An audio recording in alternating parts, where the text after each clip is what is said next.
2021 to 2023. So last year's net sales, $18.5 million in sales, which, again, not great at math. That's actually a 50%, I think, increase over where we were in 2021. But again, when we talk about the sustainable and the upward trajectory, these traits and these qualities that we're talking about today are what's necessary to produce those outcomes. So the business has grown. I don't have these numbers, but I think 2016, we may have been at a ballpark of 25 to 30 agents. And this year, I know we've had a little over 150 consistent weekly producers. So the business is growing. We're always looking for good people. We're always opening up new markets. And Lindsay, I know you kind of wanted to tee up Glenn and ask him that second question. You were excited.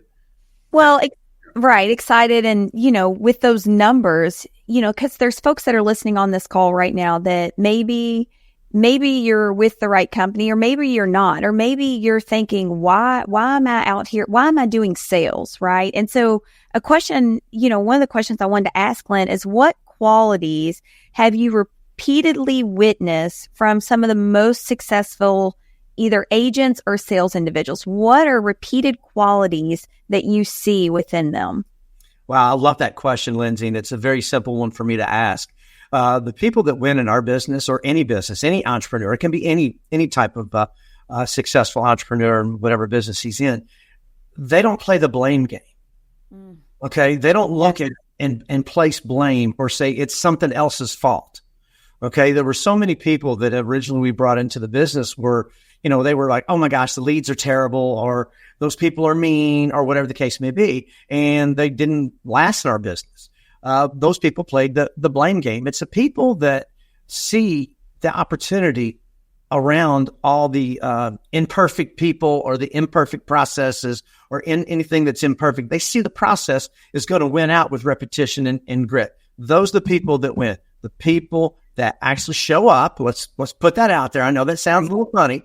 Okay, they actually show up, they got a little grit, and they don't play the blame game. They don't look for Orca to solve the problems. They get in the Orca system, and they run that system right down those rails, just like that car at Disney World when you were driving along. You had to stay in between those rails. They stay within those guidelines, and they figure out how their personality is going to impact the families that they meet using the Orca system, and they don't blame. Great point. I mean, think about that. Think about the job that you're in right now, or the career, and you've got some folks around you that do play the blame game, right? Or I know we read a book many years ago called Extreme Ownership, right? And you talk about, you're not going to blame others. You're going to look to yourself in the mirror first, right? Because in order to move something, if it's meant to be, it's up to me.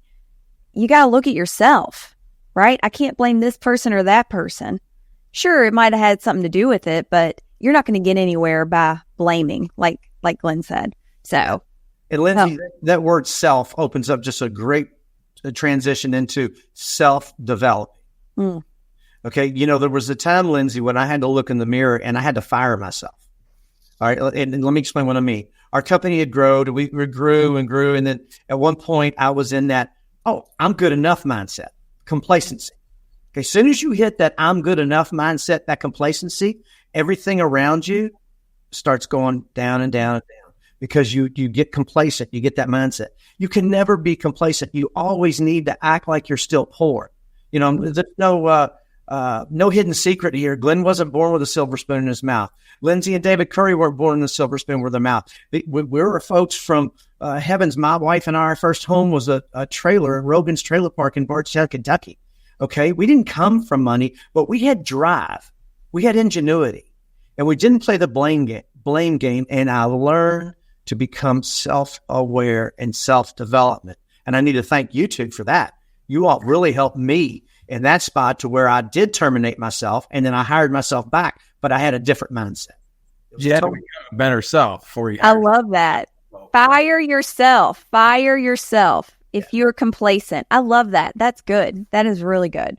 Yeah, it is. I've always loved, just to kind of go back to what you said about the blame game. I heard somewhere from a quote from Jeff Bezos, or a statement made where that he said that the entire game changed and everything opened up for him at Amazon when he got rid of the excuse department.